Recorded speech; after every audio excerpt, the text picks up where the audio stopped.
Olá pessoal, tudo bem? Aqui é Rodrigo Campanassi. É um prazer enorme tê-los nas minhas redes sociais.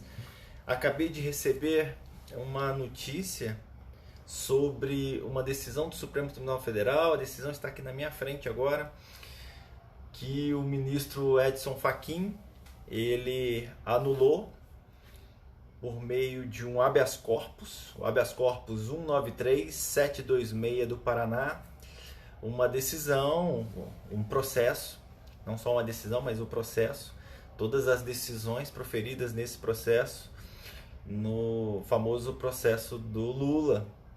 Então, eu acabei de receber essa decisão e eu queria fazer aqui uma breve análise sobre o que eu vou entender dessa decisão e quais são as repercussões disso para o mundo jurídico. Na verdade, quem estuda a teoria dos jogos no processo penal sabe que você tem movimentar de peças.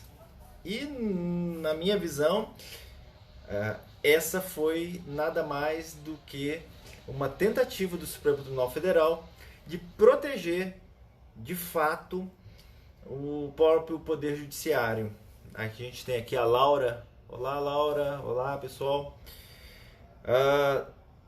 Por que eu digo proteger o Poder Judiciário? De fato, isso é um habeas corpus que foi impetrado em novembro de 2020 contra decisão proferida pelo Superior Tribunal de Justiça e, diante disso, o ministro Edson Fachin só veio a julgar, na data de hoje, esse habeas corpus que foi movimentado, que foi impetrado anteriormente. Bom, o que isso quer dizer? E a teoria dos jogos tem relação. A Vaza Jato, ela de fato demonstrou que houve ali um conluio, uma parceria, um acordo indevido, pelo menos em se comprovando a veracidade, daquelas mensagens que eu acredito que não tenham, e até os ministros do Supremo Tribunal Federal já se manifestaram nesse sentido. Não acredito que tenha nenhuma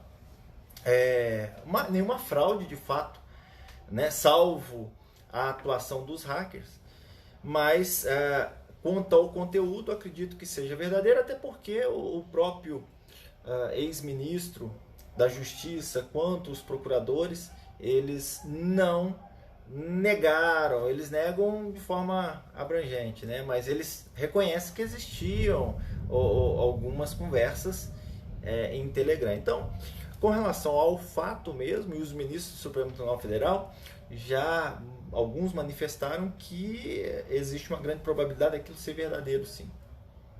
Até mesmo porque os hackers deveriam ter uma visão muito ampla e conhecer muito do direito, que não era o caso. Então, pela análise que eu vejo, o caso tanto do Triplex quanto do sítio de Atibaia, que são os dois casos mais emblemáticos, que já tiveram sentenças desfavoráveis, eles serão analisados, ou seriam analisados, pelo Supremo Tribunal Federal, sobretudo quanto à parcialidade ou à imparcialidade do juiz. E qual foi a surpresa? Essa decisão do Supremo Tribunal Federal, ela vai justamente de encontro, ela vai contrária a essa nulidade que seria a parcialidade do juiz, as orientações que o juiz deu. E para não ter que julgar esse escândalo, que sem dúvida nenhuma não é o maior erro do Poder Judiciário, mas é o maior escândalo do Poder Judiciário, porque em determinado momento até os ministros do Supremo Tribunal Federal se sentiram coagidos e temerosos em julgar contrária às decisões do Sérgio Moro. Fato é que aquele vazamento ilegal reconhecido pelo próprio ex-juiz que diz respeito à conversa da então presidente Dilma com o Lula, que foi uma prova ilícita. Ele reconhece que foi uma prova ilícita e o vazamento, inclusive, ele pediu desculpa. Então, para que eles não tivessem, para que os ministros não tivessem que analisar justamente essa parcialidade do juiz e anular esse processo e todos os outros processos, o que eles fizeram? Eles deram uma decisão processual, que tiraram, né, a competência de Curitiba e levaram agora, de acordo com a decisão do ministro Edson Fachin, para uma das varas em Brasília. Inclusive, a parte final ele deixa destacado, ele diz o seguinte: ante ao exposto, com fundamento no artigo 92 caput do Regimento Interno do Supremo Tribunal Federal e no artigo 654, parágrafo 2º do Código de Processo Penal, ou seja, o que diz respeito ao habeas corpus, ele concede a ordem, ou seja, ele reconhece o mérito do habeas corpus e declara a incompetência da 13ª Vara da Subseção Judiciária de Curitiba, ou seja, a vara em que o Moro era o juiz, né, titular. Então ele reconhece a incompetência dessa vara para o processo de julgamento das ações penais. E aí ele fala do caso Triplex, e ele fala do sítio de Atibaia, e ele fala da sede do Instituto Lula e da doação ao Instituto Lula. Ou seja, ele tirou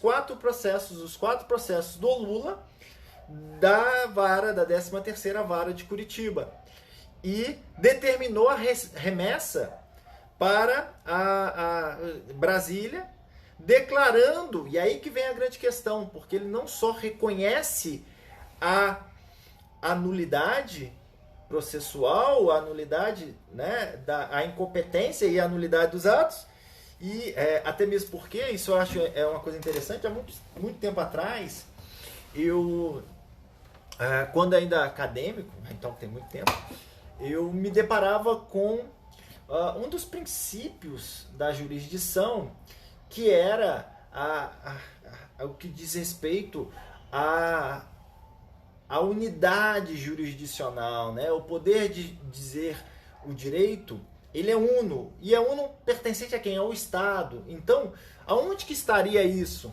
Estaria justamente no fato de que todas as decisões, seja do juiz de fora ou de Curitiba, sobre os casos, são decisões proferidas pelo Poder Judiciário. Só o Poder Judiciário que pode dizer o direito. E aí, o que se anula são as decisões, os atos decisórios. Atos que são mero expediente, uma juntada e tal, isso não é passível de nulidade. E, de fato, é o que o ministro vai decidir aqui. Olha só. Declaro como colorário, ou seja, como consequência disso, consequência óbvia disso, e por força do disposto no artigo 567 do Código de Processo Penal, então ele vai fundamentar com relação à nulidade dos atos, a nulidade apenas dos atos decisórios praticados nas respectivas ações penais, inclusive no recebimento das denúncias, devendo o juízo competente decidir acerca da possibilidade da convalidação dos atos introdutórios. Ou seja, ele anulou, o ministro Fachin, ele anulou todas essas ações, né, penais a partir do ato de recebimento da denúncia.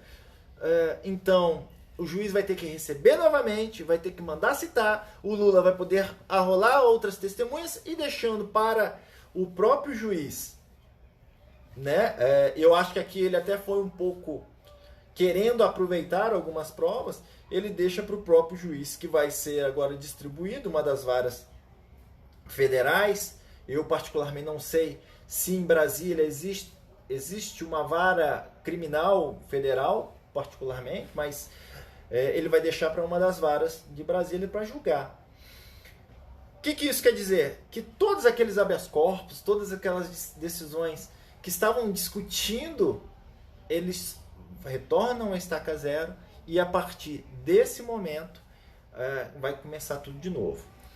Claro que isso ele evita, inclusive, a utilização por parte da defesa daquelas provas. Eu acho que a grande questão é a Vaza Jato ela vai poder ser usada nesses processos do triplex, no processo do sítio de Atibaia, no processo do Instituto, da sede do Instituto Lula ou das doações ao Instituto Lula.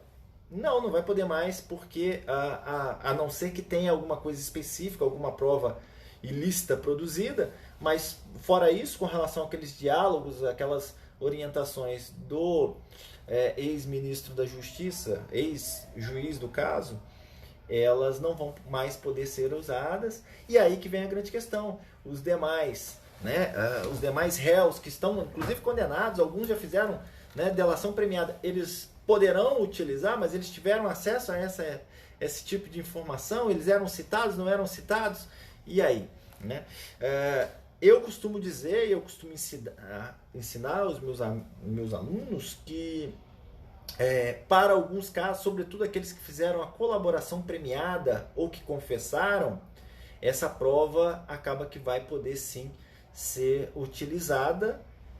Por quê? Porque você tem um fato novo, teoria da mancha purgada ou da tinta diluída, ou seja, por mais que a prova inicialmente tenha sido uma prova completamente nula, em um determinado momento você passa a ter ali, olha, eu quero confessar, eu quero delatar, e aí isso vai afastar essas nulidades e vai poder ser aproveitado. Então, era o que eu queria colocar para vocês. Eu acho a decisão não foi uma decisão a rigor. O que a gente tem de experiência do Supremo Tribunal Federal foram só 46 páginas, então assim, ela cita muito texto de lei, jurisprudência, então isso já faz com que ela não seja tão grande assim. Mas a gente teve mais um movimentar, e tão logo eu me inteire melhor dessa decisão, eu vou trazer algumas informações aqui para que vocês tenham um pouco mais de noção. No mais, queria agradecer a presença de todos, e qualquer dúvida pode mandar mensagem, pode falar. Aqui, ó, o Alan falou, Alan? Grande manobra para acabar com a suspeição do juiz. Então, de fato, a gente está diante aí de uma teoria dos jogos, gatilhos, recompensas, players, participantes, e aí a gente agora tem que aguardar cenas dos próximos capítulos, então logo eu tenha alguma informação eu trago para vocês. Valeu, gente, obrigado!